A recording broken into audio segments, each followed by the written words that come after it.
Bulletin का आगाज करते हैं। कीनिया में कत्ल होने वाले पाकिस्तानी सहाफ़ी और एंकर पर्सन अरशद शरीफ का जस्द खाकी वतन पहुंच गया है। पाकिस्तान की वजारत दाखिला ने अरशद शरीफ के कत्ल की तहकीकात के लिए आला सतह की कमेटी तश्कील दे दी है, जो फौरी तौर पर कीनिया जाएगी। कमेटी में FIA के director Athar Waheed, intelligence bureau के डेप्यूटी डायरेक्टर उमर शाहिद हामिद और ISI में तैनात पाक फौज के लेफ्टिनेंट कर्नल साद अहमद शामिल हैं, जबकि कमेटी अपनी तहकीकात मुकम्मल करके वजारत दाखिला को रिपोर्ट भी पेश करेगी।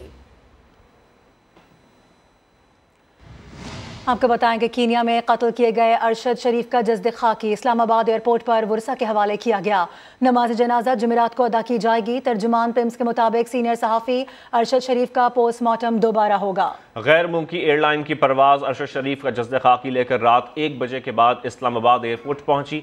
इस्लामाबाद एयरपोर्ट पर अरशद शरीफ के अहल खाना, दोस्त अहबाब, तहरीक इंसाफ के रहनुमा फवाद चौधरी, मुराद सईद, कबल शोजब और सहाफ़ियों की बड़ी तादाद मौजूद थी।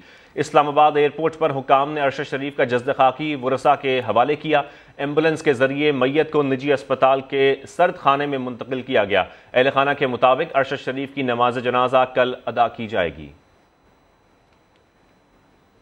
और वजीर आजम शहबाज शरीफ ने सीनियर सहाफ़ी अरशद शरीफ के कत्ल की अदालती तहकीकात करवाने का ऐलान कर दिया है। जुडिशल कमीशन की सरबराही इस्लामाबाद हाई कोर्ट के जज करेंगे। इस्लामाबाद से रिपोर्ट करेंगे उस्मान खान।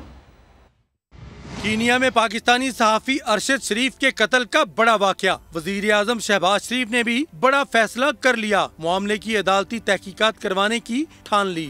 इस वाकये की एक आला अदालती कमीशन से शफाफ तहकीक करवाएंगे और इसके लिए इस्लामाबाद के हाई कोर्ट के जज के लिए हम दरख्वास्त देंगे। ये बाकायदा हम अपनी काबीना से भी इस फैसले की हम तौसीक करवाएंगे। शहबाज शरीफ का कहना है कि उन्होंने कीनिया के सदर से बात करके तहकीकाती रिपोर्ट जल्द भिजवाने का कहा। सदर कीनिया ने इस मामले में कोई कसर उठा न रखने का यकीन भी दिलाया। वजीर आजम ने तमाम हकायक मंजर आम पर लाने का ऐलान कर दिया। पूरी कौम को यकीन दिलाता हूँ, ये वाकया जो कि हम सब के लिए इंतहाई काबिल अफसोस है, उसकी बेदाग और शफाफ तहकीक होगी और हकायक पूरी कौम के सामने लाए जाएंगे। जुडिशल कमीशन के सरबराह अरकान में सिविल सोसाइटी और मीडिया के नुमाइंदों को शामिल करने के भी मजाज होंगे। पाक फौज ने सीनियर सहाफ़ी अरशद शरीफ के कत्ल की आला सतह की तहकीकात के लिए हुकूमत को खत लिख दिया है। DG ISPR lieutenant general Babar Iftikhar का कहना है, बदकिस्मती से साने को जवाज बनाकर मन घड़त इल्जामात लगाए जा रहे हैं। इस बात की तहकीकात भी होनी चाहिए कि अरशद शरीफ को पाकिस्तान से क्यों जाना पड़ा और सारे मामले से कौन फायदा उठाना चाहता है। DHQ की जानिब से हुकूमत पाकिस्तान से ये दरख्वास्त की गई है कि इस अफसोसनाक वाक़े की मुकम्मल तहकीकात कराई जाए। सानहे पर सानिहा। कीनिया में बेबाक सीनियर सहाफ़ी की नागहानी मौत का वाकया। क्या कम था कि मुल्क दुश्मनों ने कौमी सलामती के जामिन इदारे पर बेबुनियाद और मन घड़त इल्जामात लगाना शुरू कर दिए। पाक फौज के तर्जुमान लेफ्टिनेंट जनरल बाबर इफ्तिखार ने कहा कि अफसोसनाक वाकये को जवाज बनाकर इल्जाम तराशी बदकिस्मती है। अनफॉर्चुनेटली बार बार कोई न कोई जवाज बनाकर at the end of the day इल्जाम तराशी शुरू कर दी जाती है और इदारे की जानिब इल्जाम तराशी की जाती है। मुख्तलिफ उंगलियां उठाई जा रही है। सिर्फ देखना यह है कि इस अफसोसनाक वाकये को बुनियाद बनाकर कौन फायदा उठा रहा है, किसको, who is the beneficiary of this thing, जो ये स्मेयर कैंपेन चलाई जा रही है। So this needs to come to an end. इसी वजह से हमने ये हुकूमत पाकिस्तान से रिक्वेस्ट की और हमने साथ ये भी उनसे रिक्वेस्ट की कि जो लोग ये इल्जाम तराशियां कर रहे हैं और जिन बगैर किसी एविडेंस के मन घड़त इल्जामात लगा रहे हैं, उनके खिलाफ पूरी कानूनी कार्रवाई की जाए।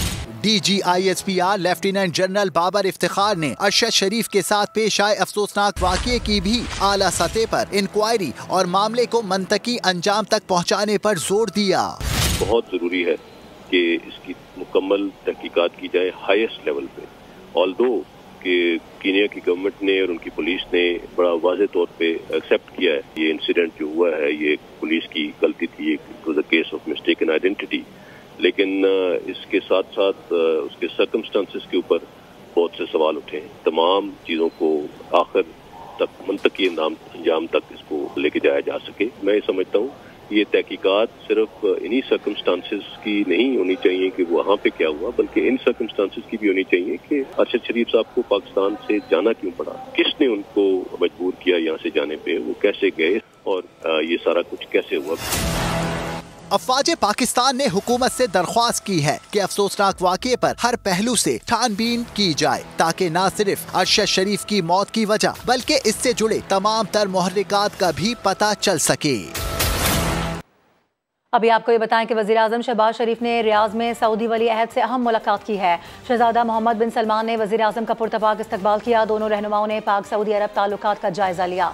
मुस्तकबिल में सरमायाकारी के फ़रोग़ और मुख्तलिफ शोबों में ताउन बढ़ाने पर भी इत्तफ़ाक़ किया गया। मुलाकात में वफ़ाक़ी वज़ीर ख़जाना इसहाक़ डार, वज़ीर दिफ़ा ख्वाजा आसिफ, वज़ीर इत्तलात मरियम औरंगज़ेब और दीगर शरीक थे, जबकि सऊदी काबीना के अहम वज़रा भी इस मौके पर शरीक रहे।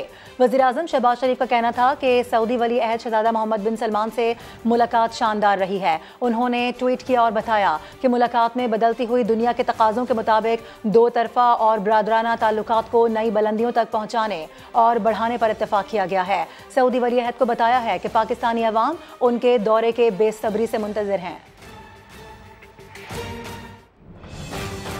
वज़ीर आज़म शहबाज शरीफ सऊदी दारुल हुकूमत रियाद का दौरा मुकम्मल करने के बाद मक्का मुकरमा पहुंचे, जहां उन्होंने उम्रे की सादत हासिल की। वज़ीर आज़म के साथ उनके साहबजादे सुलेमान शहबाज, वज़ीर ख़ारजा बिलावल भुट्टो ज़रदारी, वज़ीर दिफ़ा ख्वाजा आसिफ, वज़ीर इत्तलात मरियम औरंगज़ेब, वफ़ाक़ी वज़रा, मुआवनीन ख़ुसूसी और वफ़द के दीगर अरकान भी थे।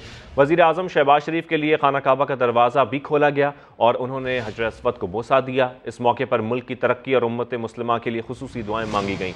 वज़ीर आज़म शहबाज शरीफ ने तवाफ़ के बाद सफ़ा मरवा पर सही की सादत हासिल की और वज़ीर ख़ारजा बिलावल भुट्टो ज़रदारी से अमरीकी सफ़ीर डोनाल्ड ब्लूम ने मुलाकात की। इस मौके पर दो तरफ़ा ताल्लुकात और सैलाब मुतासरीन की बहाली पर तबादला ख्याल किया गया।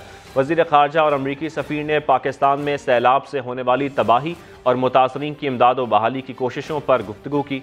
बिलावल भुट्टो ने सैलाब मुतासरीन की इमदाद पर अमरीका का शुक्रिया अदा किया। मुलाकात में पाकिस्तान और अमरीका के दो तरफ़ा ताल्लुकात के फ़रोग़ पर भी तबादला ख्याल किया गया। इस मौके पर तजारती रवाबित मज़ीद बढ़ाने पर इत्तफ़ाक़ किया गया। और अब ये खबर कि इमरान खान ने लॉन्ग मार्च की तारीख दे दी है। लॉन्ग मार्च जुम्मे को लाहौर के लिबर्टी चौक से शुरू होगा, GT रोड से इस्लामाबाद जाएगा। इमरान खान कहते हैं कि किसी से लड़ाई करने नहीं जा रहे, अदालतों ने जहां इजाज़त दी है वहां जमा होंगे। उन्होंने नून लीग को पंजाब और आसिफ अली जरदारी को सिंध से इलेक्शन जीतने का चैलेंज भी दे दिया। मैं आज आपके सामने लॉन्ग मार्च का ऐलान कर रहा हूं। जुमे को मैं जुमे को लीड करूंगा। उसको 11 बजे हम शुरू करेंगे इंशाल्लाह लिबर्टी में, जिधर हम जमा होंगे और उसके बाद हमारी मार्च शुरू हो जाएगी। इस्लामाबाद में हम कोई लड़ाई करने नहीं जा रहे और ना ही हमने कोई कानून तोड़ना है, ना हमने कोई रेड जोन में जाना है। जो भी अदालतों ने हमें इजाज़त दी हुई है कि किधर जाके आप जलसा कर सकते हैं, उधर ही हम करेंगे। हम इंशाल्लाह पुरअमन रहेंगे, लेकिन हम सिर्फ ये दिखाएंगे कि कौम आज पाकिस्तान कौम खड़ी किधर है। हम अब पाकिस्तान के मुस्तकबिल की जंग लड़ रहे हैं। ये पॉलिटिक्स से बहुत ऊपर चीज़ है, ये आज़ादी की जंग है। ये कोई इसका टाइम फ्रेम नहीं है। पाकिस्तान की तारीख का ये सबसे बड़ा अवाम का समुंदर होगा। मैं चैलेंज करता हूँ नून लीग के मुझे कहीं पंजाब में मुकाबला करे, मेरे से जीत कर दिखा दे। और मैं आज आसिफ जरदारी को चैलेंज कर रहा हूं कि इंशाल्लाह मैं इसके बाद मेरा अगली जो टूर है वो है सिंध का, और मैं चैलेंज करता हूं कि वो मेरे से सिंध में इलेक्शन जीत के दिखा दें। और इमरान खान की जानिब से लॉन्ग मार्च के ऐलान पर हुकूमत का सख्त रद्द-ए-अमल भी सामने आया है। वफाकी वजीर एहसन इकबाल कहते हैं लॉन्ग मार्च तोशाखाना और फॉरेन फंडिंग चोरी से NRO लेने के लिए किया जा रहा है। आबिद शेर अली ने कहा सर्टिफाइड चोर के लिए कोई रियायत नहीं। तलाल चौधरी बोले किसी को इस्लामाबाद बंद करने की इजाजत नहीं देंगे। इमरान खान की लॉन्ग मार्च के ऐलान पर हुकूमती नुमाइंदों का रद्द-ए-अमल। तलाल चौधरी ने कहा आइन और कानून के बीच रहकर जो करना है करें, हुकूमत तहफ्फुज़ फराहम करेगी, लेकिन अगर इस्लामाबाद को बंद करने की कोशिश हुई तो सख्ती से रोका जाएगा। अगर वो आएंगे जोर जबरदस्ती से आग लगाने की कोशिश करेंगे जैसे पिछली दफा की है, तो खान साहब सुन लें, ये ना पहले हुआ है ना होने देंगे। बाकी अपना सियासी तमाशा लगाना है अगर इन्होंने, तो वो लगा लें, उससे कोई फर्क नहीं पड़ता। वफाकी वजीर एहसन इकबाल ने कहा कि ये लॉन्ग मार्च तोशा खाना और फॉरेन फंडिंग चोरी से एनआरओ लेने के लिए किया जा रहा है। आबिद शेर अली ने ट्वीट में लिखा कि सर्टिफाइड चोर के लिए कोई रियायत नहीं, लॉन्ग मार्च से आहनी हाथों के साथ निपटेंगे।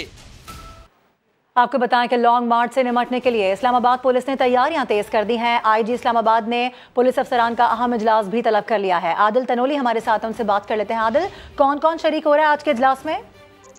हाँ जी, देखिए, चेयरमैन तहरीक इंसाफ इमरान खान की जानब से जुमा को लॉन्ग मार्च की कॉल दी गई है और इस सिलसिले में इस्लामाबाद पुलिस की जानब से भी तैयारियां तेज कर दी हैं। आईजी इस्लामाबाद डॉक्टर अकबर नासिर खान की जानब से आला पुलिस अफसरान का इजलास आज शाम तलब कर लिया है, जिसमें तमाम DIGs और तमाम SSPs जो है वो शरीक होंगे। तमाम जोनल SPs और SCPOs के अलावा SHOs को भी इस इजलास में हाजिरी यकीनी बनाने की हिदायत की गई है। लॉन्ग मार्च से मुतालिक हुकूमती हिदायत पर पुलिस की जानब से लाया अमल जो है वो तरतीब दिया जाएगा। इससे पहले भी लॉन्ग मार्च से मुतालिक इस तरह के इजलास और मीटिंग होती रही हैं, ताहम पुलिस की जानब से पाकिस्तान तहरीक इंसाफ की मकामी क़यादत जो है उसका भी तमाम तर रिकॉर्ड जो है वो मुरतब कर लिया है। आज शाम IG इस्लामाबाद की ज़ेर सदारत एक पुलिस अफसरान का आला सतह का इजलास हो जाएगा, जिसमें आगे का लायामल जो है वो तरतीब दिया जाएगा। आइंदा का लायामल आज तय किया जाएगा। अपडेट्स के लिए बेहद शुक्रिया आदिल। तो मुल्क में तो सियासत हो रही है, लेकिन यूनिवर्सिटी के अंदर सियासत की इजाज़त नहीं दी जाएगी। पंजाब यूनिवर्सिटी इंतजामिया ने इंसाफ स्टूडेंट फेडरेशन को यूनिवर्सिटी की हुदूद में जलसे की इजाज़त देने से इनकार कर दिया। पंजाब यूनिवर्सिटी इंतजामिया का कहना है यूनिवर्सिटी में किसी सियासी सरगर्मी की इजाज़त नहीं दी जाएगी। मजीद जानेंगे समा के नुमाइंदे दानियाल उमर से। दानियाल, क्या डिटेल्स हैं आपके पास? देखिए, आज इंसाफ स्टूडेंट फेडरेशन ने ऐलान कर रखा है कि वो पंजाब यूनिवर्सिटी में एक जलसे का इनेकाद करेंगे, जिसमें हमाद अजहर, उमर सरफराज चीमा समेत पाकिस्तान तहरीक इंसाफ के मुख्तलिफ जो लीडरान हैं वो शिरकत करेंगे। इस पर पंजाब यूनिवर्सिटी की इंतजामिया ने सेक्रेटरी हायर एजुकेशन और पंजाब पुलिस को खत लिखा है, जिसमें उन्होंने कहा है कि PTI की जो इंसाफ स्टूडेंट फेडरेशन है उसने इजाज़त के बगैर प्रोग्राम का ऐलान किया है, जिसकी यूनिवर्सिटी इंतजामिया से कोई भी इजाज़त तलब नहीं की गई और बगैर इजाज़त के सोशल मीडिया पर तशहीर भी की गई है। साथ ही साथ पंजाब यूनिवर्सिटी ने यह भी मौका इख्तियार किया है कि किसी भी सियासी सरगर्मी की इजाज़त जो है वो यूनिवर्सिटी की प्रेमिसेस में नहीं दी जाएगी और सियासी सरगर्मियों से पंजाब यूनिवर्सिटी का जो माहौल, बिल्कुल इजाज़त नहीं दी जाएगी यूनिवर्सिटी के अंदर। बहुत शुक्रिया दानियाल आपका। एक और अहम मामला, इलेक्शन कमीशन की तौहीन का केस। तहरीक इंसाफ के रहनुमा असद उमर एक मरतबा फिर पेश नहीं हुए हैं। वकील अनवर मंसूर ने बताया कि उनके मौक्किल को गुज़िश्ता धमकियां मिली हैं, जिसकी वजह से वो आज नहीं आ सके। इसी हवाले से बात कर लेते हैं। जुल्करनैन इकबाल हमारे साथ मौजूद हैं। जुल्करनैन, आज क्या कार्रवाई हुई है, मजीद बताइएगा इस हवाले से। देखिए, इलेक्शन कमीशन ने असद उमर को आज पे तलब कर रखा था और कहा था कि वो हर सूरत आज पेश हों। तो उनके वकील अनवर मंसूर पेश हुए, जो गुज़श्ता समात पर नहीं थे। उन्होंने आकर कहा कि असद उमर उनके साथ आना चाह रहे थे, लेकिन उनको धमकियां मिली हैं गुज़श्ता रात, उनके पास कोई सिक्योरिटी भी नहीं है, इसलिए वो पेश नहीं हो सकते। साथ ही साथ उन्होंने ये भी सदा दी कि 31 सितंबर को समात होनी है, 31 अक्टूबर को सिंध हाई कोर्ट में जो चैलेंज कर रखा है इलेक्शन कमीशन का नोटिस उस पर, इसलिए उसके बाद तक समात को मुलतवी किया जाए। इलेक्शन कमीशन ने बहरहाल ये वाजे कर दिया कि 10 नवंबर तक अब समात को मुलतवी करें और आइंदा समात पर अगर असद उमर पेश न हुए तो उनके ऊपर फर्द जुर्म आयद करने के अलावा कोई जो इलेक्शन कमीशन के पास चारा नहीं होगा, क्योंकि उनके खिलाफ कार्रवाई न कर दी गई है कि अगर वो अगली समात पर पेश न हुए तो फर्द जुर्म आयद कर दी जाएगी। अपडेट्स के लिए बेहद शुक्रिया। और अब आपको बताएं, लाहौर हाई कोर्ट ने वफाकी हुकूमत को मुल्की कर्जों की तफसीलात फराहम करने के लिए मोहलत दे दी। आइंदा समात पर कर्जों की तमाम तफसीलात फराहम की जाएंगी। मजीद जानते हैं नुमाइंदा समा अरशद अली से। जी अरशद, बताइएगा। जी बिल्कुल, लाहौर हाई कोर्ट के जस्टिस शाहिद करीम ने जुडिशियल एक्टिविज्म पैनल की दरख्वास्त पर जो है वो समात की। दरख्वास्त गुजार की जानब से ये मौका इख्तियार किया गया था कि हुकूमत मुकर्ररा करदा 60% से ज़ायद कर्ज जो है वो ले चुकी है, जिसे अदालत से वो छुपाना चाहती है। इसके साथ साथ ये भी कहा गया कि कर्जों की पॉलिसी के हवाले से अवाम को इत्माद में लेना रियासत की जिम्मेदारी है।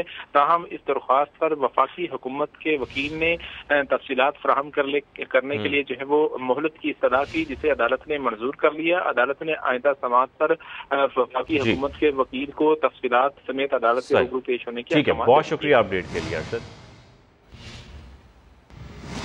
और अहम खबर यह भी है कि फैसलाबाद की सरकारी डिस्पेंसरीज के डॉक्टर्स घर बैठे तनख्वाहें वसूल कर रहे हैं। मरीज अमले के रहम करम पर हैं, नाइब कासिद दवाइयां देने लगे हैं। इसी हवाले से मजीद बताएंगी हमारी नुमाइंदा रिदा सिंधु। रिदा, बताइएगा। जी बिल्कुल, फैसलाबाद शहर भर में मुख्तलिफ इलाकों में आवाम की सहूलत और सस्ते इलाज के लिए बनाई जाने वाली जो डिस्पेंसरियाँ हैं वो बद इंतज़ामी का मंजर पेश करती हुई नज़र आ रही हैं और 33 डिस्पेंसरियाँ जो हैं वो फैसलाबाद में काम कर रही हैं। आधी से ज़्यादा डिस्पेंसरियों पर या अमला मौजूद नहीं होता या दवाई नहीं होती, जबकि किसी भी डिस्पेंसरी पर डॉक्टर जो है वो बिल्कुल भी मौजूद नहीं होता और नॉन मेडिकल अमला जो है वो मरीज़ों को दवाई देता है। मैं हजवेरी टाउन डिस्पेंसरी में मौजूद हूँ और यहाँ पर कोई भी अमला मौजूद नहीं है और यहाँ के शहरियों का यही कहना है कि उन्होंने कभी डॉक्टर की शक्ल तक ही नहीं देखी है और इस हवाले से महकमा सेहत से उन्होंने ख़ास अपील की है कि वो इस पर इक़दामात करें, क्योंकि यहाँ का डॉक्टर और अमला जो है वो घर बैठे मुफ्त के पैसे बटोरने में लगा हुआ है। जी, और आपको बताएं, सिंध हाई कोर्ट ने बिलबोर्ड्स और होर्डिंग्स के खिलाफ मौसर कार्रवाई का हुक्म दे दिया है। फ्लाईओवर्स, ब्रिजेस समेत तमाम पब्लिक प्रॉपर्टी से साइन बोर्ड्स हटाए जाएं, ये कहा गया है, ऐसा हुक्म दिया गया है। आपको बताएं, सिंध हाई कोर्ट का बिलबोर्ड्स और होर्डिंग्स के खिलाफ मौसर कार्रवाई करने का हुक्म, फ्लाईओवर्स, पेडेस्ट्रेनियन ब्रिजेस, तमाम पब्लिक प्रॉपर्टी से साइन बोर्ड्स हटाने का हुक्म दिया गया है। सुप्रीम कोर्ट के अहकामात के मुताबिक बिलबोर्ड्स के खिलाफ कार्रवाई की जाए। सिंध हुकूमत, KMC, तमाम कैंटोनमेंट बोर्ड्स को 15 नवंबर को रिपोर्ट पेश करने का भी हुक्म दिया गया है। गैर कानूनी बोर्ड्स लगवाने वाले सरकारी अफसरान के खिलाफ भी कार्रवाई होगी। Back, ICC T20 world cup में पाकिस्तान अपना दूसरा मैच कल जिम्बाब्वे के खिलाफ खेलेगा। टीम में एक तब्दीली हो सकती है। इफ्तिखार अहमद कहते हैं कि भरपूर तैयारी से मैदान में उतरेंगे। T20 वर्ल्ड कप में पहली फतह की तलाश, शाहीन जिम्बाब्वे से 2-2 हाथ के लिए तैयार। पर्थ में भरपूर प्रैक्टिस सेशन में तैयारियों को फाइनल किया। फील्डिंग, बैटिंग, बॉलिंग की मशकें हुई, गेम प्लान भी तैयार। कौमी टीम में एक तब्दीली मुतवक्की, मोहम्मद हसनैन या वसीम जूनियर को शामिल किया जा सकता है। Middle order batter Iftikhar Ahmed कहते हैं किसी भी बड़ी टीम की तरह जिम्बाब्वे के खिलाफ भी मैदान में उतरेंगे। कोशिश कर रहे हैं कि इंशाल्लाह अगले मैच के लिए उसी तैयारी करें और स्ट्रांग आए, ताकि हम अच्छी से अच्छी क्रिकेट खेलें और इस वर्ल्ड कप में इन रहे। इफ्तिखार अहमद ने मजीद कहा कि भारत के खिलाफ शिकस्त पर कप्तान और मैनेजमेंट ने बहुत हौसला बढ़ाया। इतनी बड़ी मैच हारने के बाद हमेशा दिलों में खफगान रहती है, क्योंकि हम 22-25 करोड़ आवाम की नुमाइंदगी कर रहे हैं, तो उसकी वजह से हमारा दिल भी बहुत ज्यादा दुखा हुआ है। कौमी टीम वर्ल्ड कप में अपना दूसरा मैच जुमेरात की शाम 4 बजे जिम्बाब्वे के खिलाफ खेलेगी। पहले मैच में भारत के हाथों शिकस्त का सामना करना पड़ा था। जिम्बाब्वे के खिलाफ कल होने वाले मैच के लिए कौमी टीम का आज एक और प्रैक्टिस सेशन होगा, जिसमें फील्डिंग की मशकें की जाएंगी। मजीद तफसील जानेंगे कादर ख्वाजा से। कादर, प्रैक्टिस सेशन किस वक्त होगा, बताइएगा। जी बिल्कुल, इस वक्त मैं पर्थ ऑप्टस स्टेडियम के बाहर मौजूद हूं, जहां पर अब से कुछ देर पहले पाकिस्तान टीम ने जो 8 खिलाड़ी थे उन्होंने ऑप्शनल ट्रेनिंग सेशन में हिस्सा लिया। तमाम कोचेज यहां पर मौजूद थे। Batting coach Mohammad Yusuf, head coach Saqlain Mushtaq, mentor Matthew Hayden और शॉन टेड, बॉलिंग कोच यहां पर मौजूद थे, शाहनवाज हानी, मोहम्मद हसनैन। इसके साथ साथ इफ्तिखार अहमद, बाबर आजम, मोहम्मद रिजवान, उस्मान कादिर यहाँ पर मौजूद थे और तमाम ने जो है वो ऑप्शनल ट्रेनिंग सेशन में हिस्सा लिया। तमाम बॉलर्स ने खुसूसी तौर पर जोर लगाया बॉलिंग की और बैटर्स ने बाबर आजम और मोहम्मद रिजवान पर खुसूसी तौर पर तवज्जो दी गई। बैटिंग कोच मोहम्मद यूसुफ, सकलैन मुश्ताक और मैथ्यू हेडन की जानिब से। तो अभी जो है वो 2 घंटे पर मुहित ये ऑप्शनल ट्रेनिंग सेशन है। अब से कुछ देर बाद शाम को जो है वो 7 बजे ऑस्ट्रेलिया के टाइम के मुताबिक यहाँ पर जो है वो तमाम टीम फील्डिंग सेशन में हिस्सा लेगी और तकरीबन 2 घंटे तक फील्डिंग ड्रिल्स की जाएंगी। इसके साथ साथ अभी जो इतलात हमें मिली हैं, जराई कहते हैं कि 4 फास्ट बॉलर के साथ जाएंगे और मोहम्मद वसीम जूनियर को शामिल किए जाने का इम्कान है, जबकि उनकी जगह हैदर अली को ड्रॉप किया जाएगा कल के मैच के लिए। आपको अपडेट करें, कराची के इलाके क्लिफ्टन में सैलाब मुतासरीन में शामिल कम सिंध बच्ची से इज्तिमाई ज्यादती का मामला है। ये सिंध हाई कोर्ट के चीफ जस्टिस ने वाक़े का नोटिस ले लिया है। Chief justice Sindh high court ने DIG साउथ को 27 अक्टूबर को ज़ाती हैसियत में तलब कर लिया। SSP इन्वेस्टिगेशन जनूबी 1 को भी ज़ाती हैसियत में पेश होने की हिदायत की गई है, जबकि रजिस्ट्रार सिंध हाई कोर्ट के मुताबिक पुलिस अफसरान वाक़े की तहकीकात से मुतल्लिक रिपोर्ट के हमरा पेश हों। चीफ जस्टिस ने वाक़े का नोटिस अखबारात में शाया होने वाली खबर पर लिया। कराची में दूध की सरकारी कीमत में यकमुश्त 50 रुपए का इजाफा कर दिया गया। सरकारी कीमत 170 रुपए फी लीटर मुकर्रर, लेकिन दूध फरोशों ने इस कीमत पर दूध बेचने से साफ इनकार कर दिया है। खुर्शीद आलम की रिपोर्ट देखिए। कमिश्नर कराची के दफ्तर में होने वाले दूध फरोशों के इजलास का नतीजा दूध मजीद महंगा करने की सूरत में निकल आया है। अगरचे दूध फरोश मनमानी करते हुए पहले ही दूध के मुंह मांगे दाम वसूल कर रहे थे, लेकिन अब कराची में दूध की सरकारी कीमत में भी यकमुश्त 50 रुपए का बड़ा इजाफा कर दिया गया है। 160 होलसेलर और 170 जो है उस पे रिटेल का जो रेट है वो हम फाइनल हमने किया, नोटिफाई किया। होलसेलर और डेयरी फार्मर जो भी वायलेट करेगा कानून उसके खिलाफ कार्रवाई होगी। इंतजामिया ने अगरचे दूध की नई जायज सरकारी कीमत तय कर दी है, लेकिन शहरियों को इस कीमत पर भी दूध मिलने की उम्मीद नहीं है। अबे भाई कहाँ मिलेगा, बढ़ता जा रही है और महंगाई सस्ती हो नहीं रही। सिर्फ और सिर्फ फोटो सेक्शन होता है, आते हैं छापा लगाते हैं, भारी जुर्माना करते हैं, उसके बाद फिर वही वैसे ही का वैसे ही चलता है मामला। जिस इजलास में दूध की सरकारी कीमत मुकर्रर हुई, उसी इजलास में दूध फरोशों ने वाजे कर दिया है कि दूध 160 रुपए मिलने की सूरत में ही 170 में बेचेंगे। अगर इंतजामिया इस सिलसिले में हमारे साथ ताउन करती है और हमको 160 रुपए में यकीनी बनाती है सप्लाई, तो इंशाअल्लाह शहरियों को हम 170 रुपए में दूध फराहम करेंगे। कमिश्नर कराची इकबाल मेमन ने इससे पहले 1 लीटर दूध की सरकारी कीमत 120 रुपए मुकर्रर की थी, लेकिन एक दिन भी सरकारी कीमत पर दूध फरोख्त नहीं करवा सके थे। कैमरामैन मोहसिन अली के साथ सैयद खुर्शीद आलम, समा कराची।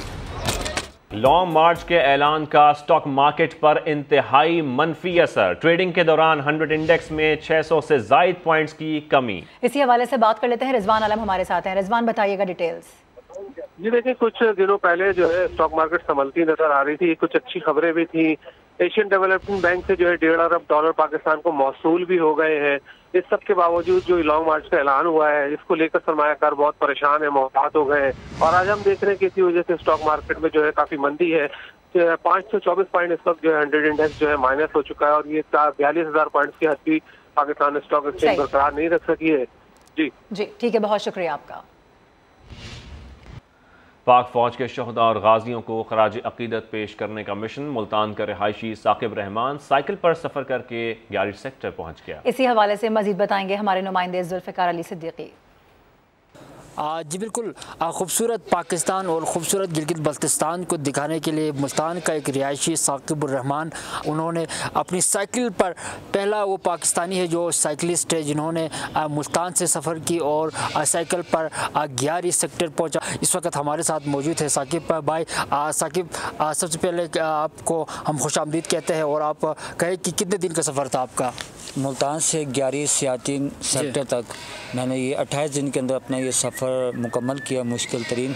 तो ये मेरे लिए खुशी की बात है कि मैं पहला पाकिस्तानी हूँ जो सियाचिन 11 सेक्टर तक गया हूँ, अपने शहीदों गाजियों को खराज अक़ीदत पेश करने के लिए, जिन्होंने वतन पाकिस्तान के लिए अजीम जानों का नज़राना पेश किया। आज ही तो आपने सुना, साकिब का कहना है कि पाक फ़ौज के शोधा और गाजियों को सलाम पेश करने के लिए यहाँ पर आए हैं, और उन्होंने साइकिलिस्ट, फर्स्ट पाकिस्तानी साइकिलिस्ट है जिन्होंने 2018 में मुल्तान से साइकिल पर ही उन्होंने K2 बेस कैंप तक भी चला गया था। जी, अपडेट्स के लिए आपका शुक्रिया। और 73वें पंजाब गेम्स का तीरंदाजी से आगाज। जुर्रत और बहादुरी के खेल में लड़कियां किसी से पीछे नहीं। बिल्कुल, मोहम्मद अली रजा की रिपोर्ट में देखिए।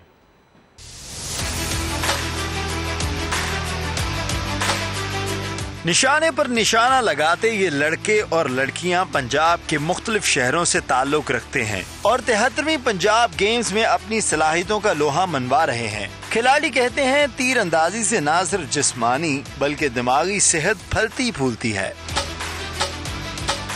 इसमें आपकी जिस्मानी सेहत भी है, आपकी जहनी सेहत भी है।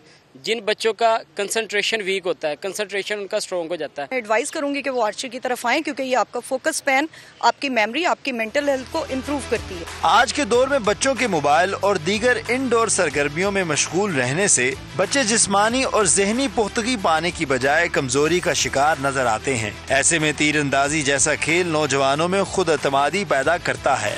गवर्नमेंट को चाहिए कि हम लोगों को प्लेटफॉर्म्स दे ताकि हम आगे नेशनल लेवल पे, इंटरनेशनल लेवल पे पाकिस्तान की तरफ से प्लेयर्स जाएं। इस चीज़ को और हमें थोड़ा शेयर करना चाहिए और हमें अवेयर होना चाहिए इस चीज़ से, ताकि आगे जाके इसी तरह हम नेशनल लेवल पे, इंटरनेशनल लेवल पे ये गेम खेलें। खेलों की सरगर्मियों को फरोग देने से नौजवान खिलाड़ी न सिर्फ आगे बढ़ेंगे बल्कि वो अपने टैलेंट के साथ पूरी दुनिया में पाकिस्तान का नाम रोशन भी कर सकेंगे। तीरंदाजी ना सिर्फ जिस्मानी बल्कि दिमागी सेहत के लिए भी बेहतरीन खेल है। कैमरामैन अजहर इकबाल के साथ मोहम्मद अली रजा, समा, लाहौर। फिल वक्त इतना ही, एक ब्रेक के बाद हाजिर होंगे हेडलाइंस के साथ। देखते रहिए समा।